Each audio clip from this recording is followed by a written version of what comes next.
High নমস্কার, আমি বৈশাখী। আশা করি সকলে তোমরা খুব ভালো আছো এবং সুস্থ আছো। চলো আজকে get ready with me share করব আবার একটা, সেটা হচ্ছে ফর গণপতি প্যান্ডেল হপিং। তুমি তো জানোই যে মহারাষ্ট্রে গণপতিকে কত আমাদের দুর্গাপূজার মতো করে পালন করা হয়, 10 days ফেস্টিভ্যাল।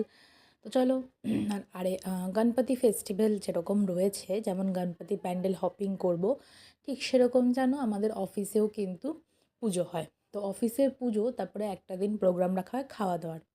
আমার অফিসে হয় না, আইটিতে। আইটিতে খুব, যারা আইটিতে চাকরি করো তারা জানো আইটিতে এসব হয় না। আমার হাজব্যান্ডের অফিসে হয়। যাই হোক, তো এই যে সালোয়ার সেটটা আমি ওই উপলক্ষেই কিনেছিলাম, হাজব্যান্ডের অফিসে প্রোগ্রামে যাবো তাই জন্য। খাওয়া দাওয়া and then cultural programme, band আসে, খুব মজা হয়।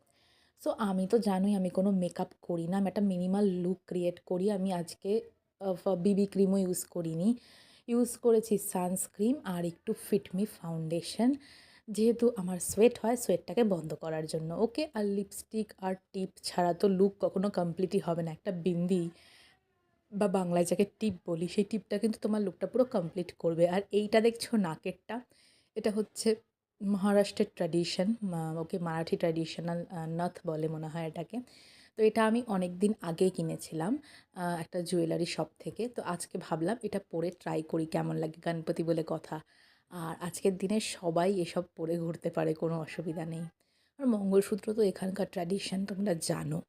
এছাড়াও আমার কাছে মঙ্গলসূত্র বিয়ের সময় থেকেই আছে, সো আমিও ইউজ করি। এমন না যে আমি ট্র্যাডিশন ফলো করছি, ভালো লাগে। যাই হোক, তো এই হচ্ছে আমার look, it's my final look. তোমরা জানিও কেমন লাগছে। ওকে, আমি এরকম সিম্পল মিনিমাল লুকই পছন্দ করি। যাই হোক, আমি যদি কোনো দিনও মেকআপ লুক ক্রিয়েট করি কোনো বিয়েবাড়ি বা কোনো দুর্গা পুজোতে কিছুর জন্য, তোমাদের নিশ্চয়ই শেয়ার করব।